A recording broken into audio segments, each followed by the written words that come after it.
Hello, friends, and welcome to the Particularly Peculiar Podcast Season 2, Episode 3. In today's episode, I will be covering the haunting of the Stanley Hotel. I am your host, Taylor. In this podcast, we delve into all that is mysterious, bizarre, and peculiar. Thanks for joining me. To our repeat listeners, welcome, our peculiar people. And to those listening for the first time, the peculiar people, welcome you.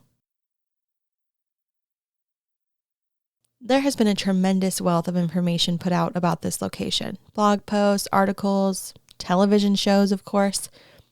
But today I got a lot of information from the Stanley's very own website, frightfind.com, TripSavvy, Uncover Colorado, Nightly Spirits, as well as a PBS segment on YouTube. The Stanley Hotel is nestled at the base of the mountains in picturesque Estes Park, Colorado. It is one of the oldest hotels in Colorado, opening on July 4th, 1909. The Stanley Hotel offers up a rich history, luxurious amenities, beautiful views, and maybe even a few ghosts. Of course, that would have to be the case to inspire such a novel as The Shining. Before we get into those who reside at the Stanley, I'd like to discuss its history. We will start with Freeland Stanley himself. Freeland and his brother Francis were inventors. Their first big move in the game was to pitch a sale of a dry plate photography manufacturing plant. I know that sounds a bit old school, but believe it or not, they sold this to the founder of what is now known as Kodak. Although nowadays this company is well known, it wasn't that big of a deal at the time. However, shortly after, the Stanley brothers created a name for themselves after they invented the best-selling steam-powered automobile, the Stanley Steamer. I find it fascinating that so much in history is connected. Like we have these inventors that can be credited for Kodak and the Stanley Steamer, but they were connected also to The Shining and all of the prestige that comes out of the Stanley Hotel. Although Freeland had money and success, he did not have great health. Freeland was diagnosed with tuberculosis, and at that time, it was thought that fresh, clean, pure, dry air could help. So Freeland and his wife Flora packed up their old Stanley steamer, and they took off from Massachusetts to Estes Park, Colorado. In true creator fashion, Freeland could not let himself rest. Instead, he decided to purchase over 6,000 acres of land in Estes Park. Initially, he created a hydro plant in Fall River, which became the area's first distributed pipe water system. However, this endeavor did not quite quench Freeland's entrepreneurial thirst, and he decided to invest nearly $500,000 in a hotel. Of course, this was the Stanley. Freeland was able to utilize not only the money, but also the electricity and the water from his hydro plant to fuel the Stanley. The Trail Gazette stated that it was one of the first hotels west of the Mississippi to have electricity. Not only was that an amazing feature, but it stood out against the mountainous landscape of Estes Park as something more elegant and much more luxurious than anything else that was there at the time. The hotel had a wonderful start. Even just in the first few years, it drew many wealthy visitors, especially those seeking out the nature and the healing properties that were said to have surrounded the hotel. However, in 1911, there was a vicious thunderstorm and flooding nearby that knocked out power to the entire hotel. Every guest that was at the hotel at the time was helped to the lobby to wait out the storm. The hotel staff had to utilize candles to go around and light the gas lamps in the hotel. One of the maids, Elizabeth Wilson, was entering room 217 with candle in hand. Unfortunately, room 217 had an unknown gas leak, and there was a massive explosion. This explosion blew up roughly 10% of the Stanley Hotel. Elizabeth miraculously survived, and she actually went on to work at the hotel until she died in the 1950s. Unfortunately, after the event, when the hotel finally reopened, there was not that much enthusiasm surrounding the hotel. There was a lot of negative talk surrounding the incident, and some incorrect reporting that likely made visitors apprehensive. and the hotel just simply wasn't as popular as it was before. Of course, when tragedy strikes, ghost stories and other rumors are bound to begin swirling around, and this actually led to more folks being hesitant to stay at the Stanley. The hotel changed owners, came close to foreclosure, and was very near closing their doors altogether. That is, until the king himself visited. Stephen King, that is.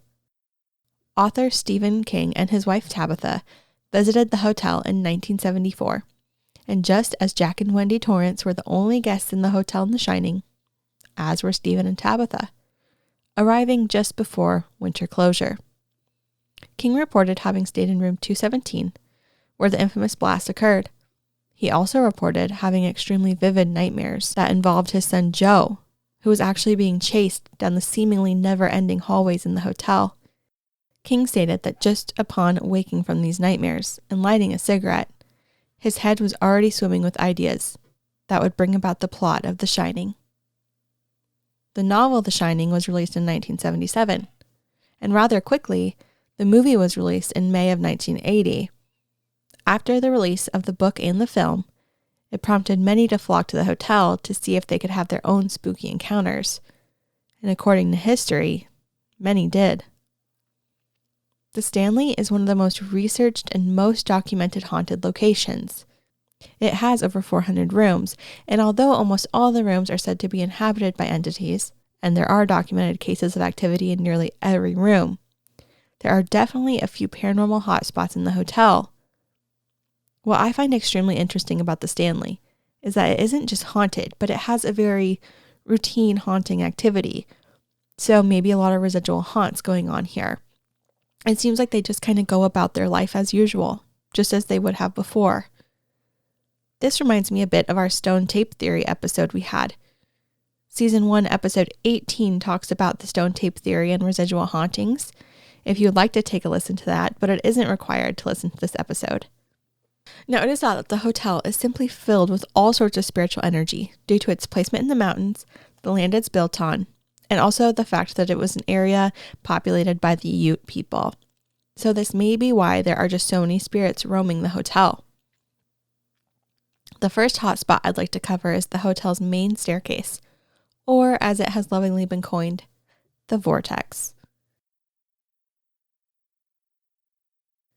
The vortex is thought to be an almost paranormal tunnel or portal of spiritual energy. Many psychics have agreed about the energy they feel coming through the vortex, but guests have also documented sightings at the vortex as well. It is even said that Mr. and Mrs. Stanley appear on the staircase to see over their guests. Those visiting the hotel have also reported cold spots and feeling dizzy on the stairs, or feeling like they had something pass right through them. Of course, another common occurrence are orbs and strange anomalies caught on camera. Up next is the concert hall. The concert hall was built by Freeland for his wife Flora. She would play the piano there as often as possible. Of course, the piano still plays, even if no one's in the concert hall. There's also beloved Paul. He stays in the concert hall to inform those hanging around past 11 p.m. that it's time to get a move on. He can often be heard telling people to get out.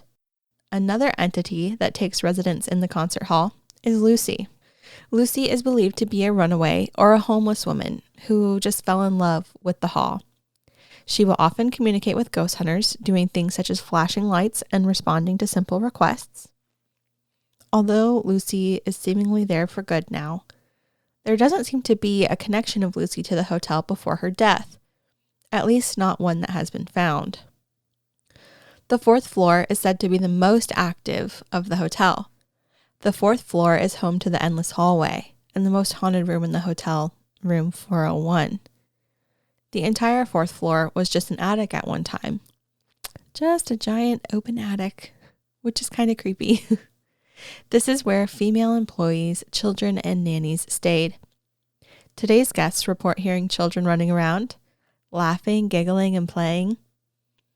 In room 401, there is a famous closet that tends to open and shut on its own in this room.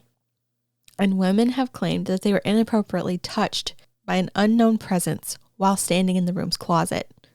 Another man saw his wedding ring be seemingly pushed from the counter down the drain of the sink. So it seems like this entity probably isn't too fond of having another male presence in the room, maybe a little intimidated or angry. We don't like this one, ladies. Stay out of room 401, okay? Room 407 is said to be haunted by an older man smoking a pipe. Many have smelled the pipe smoke. Multiple guests report feeling as though they're being tucked into bed in this room. Others have also felt someone sit at the foot of their bed. And when they flip the lights on, there's an indentation at the end of the bed as well. Now, room 428. Guests will hear footsteps or the sounds of furniture moving directly above them. But according to tour guides, this is actually physically impossible. Given the slope of the roof, there are no rooms above room 428. Another thing that is a little creepier also happens in this room. There are claims that a cowboy will appear at the end of the bed or stand in the corner. All reports claim he's friendly, but honestly, that would scare the shit out of me. I'd be out of that room so fast. Room 217, again, the same room that Stephen and Tabitha resided in, is said to house the ghost of Elizabeth Wilson, the chambermaid injured in the blast. Guests have reported items being moved, their luggage being unpacked, and lights being turned on and off. It's also said that Elizabeth somehow knows if a couple is unmarried, and these unmarried guests will feel a cold presence between them while they're lying in bed. The last few things that I want to mention are particularly peculiar. There is an on-site pet cemetery. Interesting. Of course, Stephen King has a pet cemetery novel and film as well. But of course, just as people pass away in hotels, so do animals. And many were buried on the property. It's said that Cassie, a golden retriever, can still be heard delivering newspapers to rooms and scratching on the outside of doors to be let back in. And a fluffy white cat has been seen roaming the hotel. I think I'd be okay with that haunt. Another strange area is the ice house. Before indoor refrigeration, the Stanley Hotel had an outbuilding to house large blocks of ice. The ice house is now a museum that contains some of the original Stanley steamer cars. As for the ghosts that reside in the ice house, the most well-known is Billy. He's a shy kid that shows up as a blurry figure in photographs. Next up is maybe not quite haunted, but we will talk about the hedge maze. And I quote, "The open area in front of the Stanley Hotel was originally a long driveway for Stanley steamers and a promenade for guests to enjoy the views. In 2015, it was replaced with a hedge maze. They held a competition where they chose a design from 300 global entries. This was done to connect the hotel to Stanley Kubrick's film version of The Shining. If you have seen the movie The Shining, you'll recall that Jack Torrance chases Wendy and Danny through a hedge maze with an axe in the dead of winter. In King's novel, instead of a maze, the lawn of the Overlook Hotel, which was the name of the hotel in The Shining, was adorned with topiary animals. So, animals made from hedges." It is stated that while no specific ghosts have been reported inside, people tend to get panicky and have trouble breathing while navigating the maze. That's what we would call anxiety, folks. I'd be surprised if you didn't have trouble breathing and feeling panicky while navigating the maze. There is also an underground cave system at the Stanley. Workers moved about the hotel through the caves in the early days, so it is likely to hold a lot of that energy. It has been used by employees to get around the hotel, and it would seem that at least one of them is still down there. Current employees say that there are smells of home-baked goods that linger in the hotel with no apparent source. They attribute this to the pastry chef who worked for the Stanleys when the hotel first opened. There's also a gray cat that can be seen stalking about with bright green glowing eyes. He is not to be known from the pet cemetery. So perhaps he came from wherever those mysterious tunnels once led. Last but not least, and probably one of my most favorite things to talk about the hotel, is just beneath the foundation. Underneath the Stanley, there is a higher than average concentration of limestone and quartz, which some ghost hunters believe help capture energy at the hotel property. How is that possible?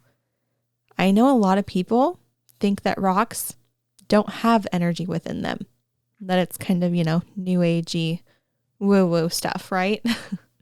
But they most certainly do. It's actually scientifically proven. I will utilize the article using GIS, or Geographic Information Systems, to analyze relationships to explore paranormal occurrences in the continental United States. This was written by Lindsay Danielson, who is with the Department of Resource Analysis at St. Mary's University of Minnesota in Winona, Minnesota. And this will help me explain this a little bit more. If you guys are interested in this data and interested in learning more about this, I urge you to look up this article. It is super interesting. I'm only going to use a little excerpt from her abstract to kind of cover all the bases here. But in the abstract, Lindsay states, many hypotheses have surfaced as to why paranormal activity manifests at a particular location.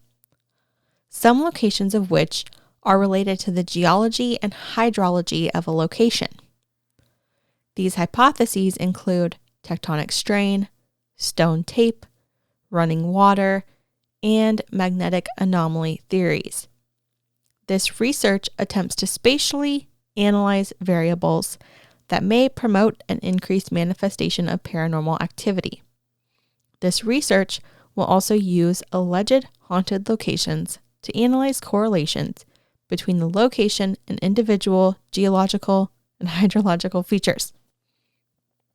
Now, results of this study indicate one or more geological or hydrological features are suitable for paranormal activity to manifest.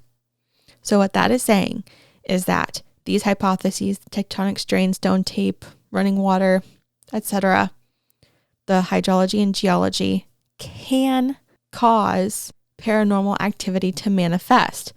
So since we are discussing stone tape a little bit here, I would also like to read a comment from one of our viewers on YouTube, Richard Hewer. He actually shared some information with us to understand stone tape theory a little bit better. So I did want to share that with you all today. So this makes a little more sense here. Stone tape theory. You store video images in your phones via silicon chips and electrical charge. Silicon is similar to sand. Rocks, clay, sand, plaster, that makes up the fabric of most buildings, plus the foundations of the building and the rock beneath the ground. All it would take are the right conditions, such as earth magnetics, charged particles from the atmosphere, solar radiation, etc., to both record, quote unquote, record events within the building and quote unquote, play back those events like a video. Since the fabric of the building is not a perfect silicone chip, these quote unquote playback events are faded, low definition, hence why ghosts would be see-through. Seldom are conditions for playback perfect, meaning the atmospheric conditions, hence why ghosts aren't seen continuously either. Often, the video, quote unquote, can be wiped or altered by way of interference with the fabric of the building, which is why refurbishment projects often decrease perceived activity, such as knocking walls down, removing plaster, moving foundation, etc.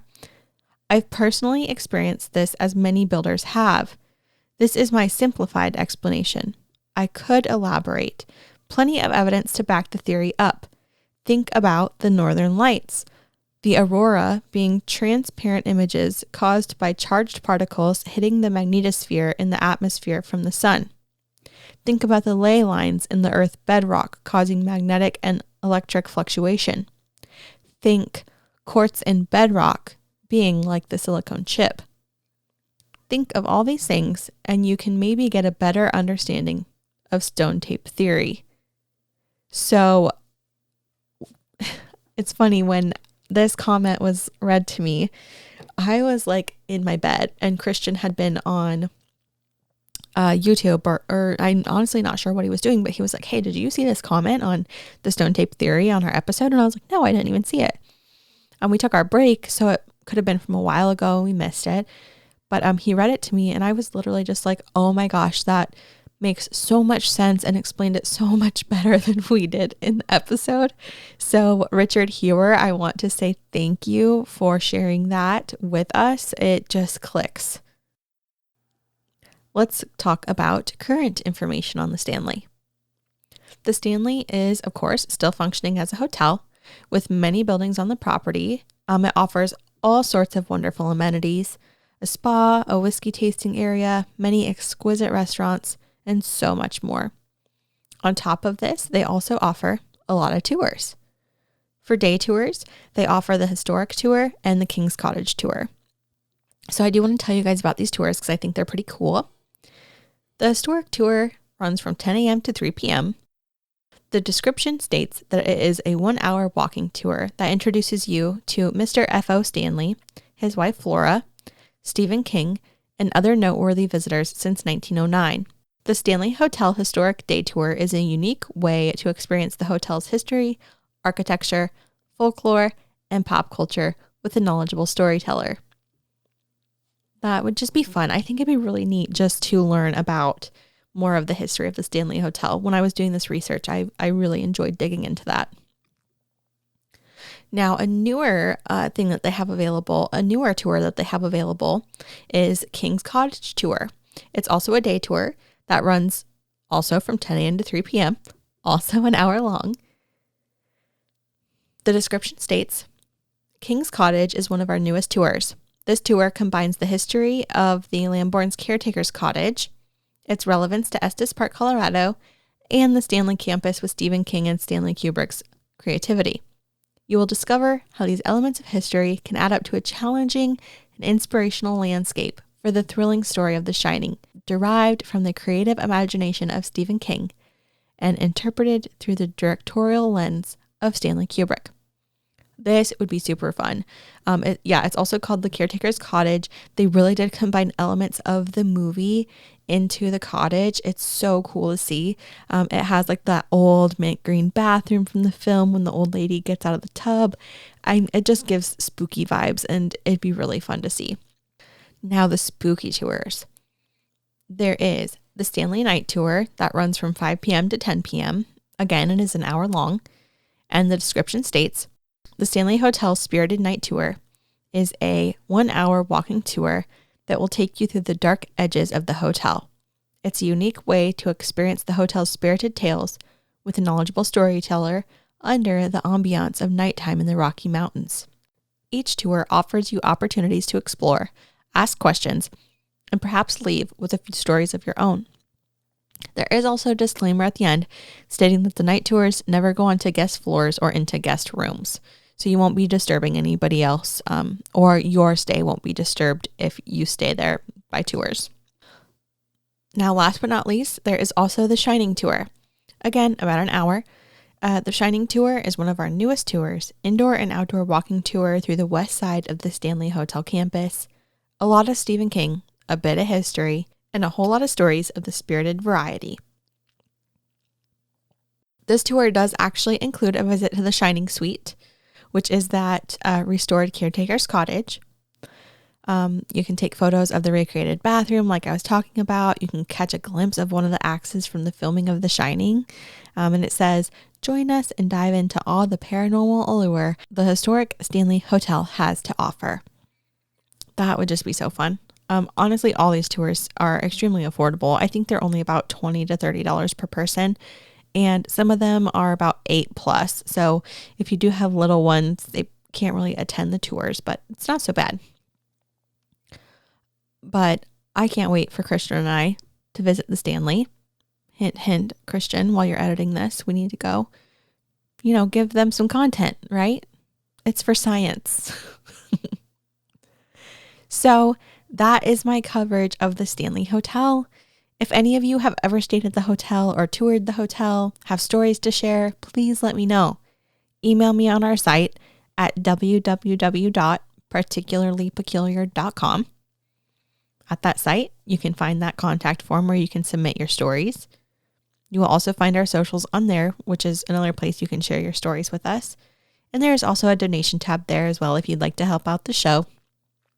Remember, like, rate, review, subscribe, comment, whatever it is you can do on whatever platform you use. And that is all that I have for you today. We will see you again soon. Until next time, our peculiar people.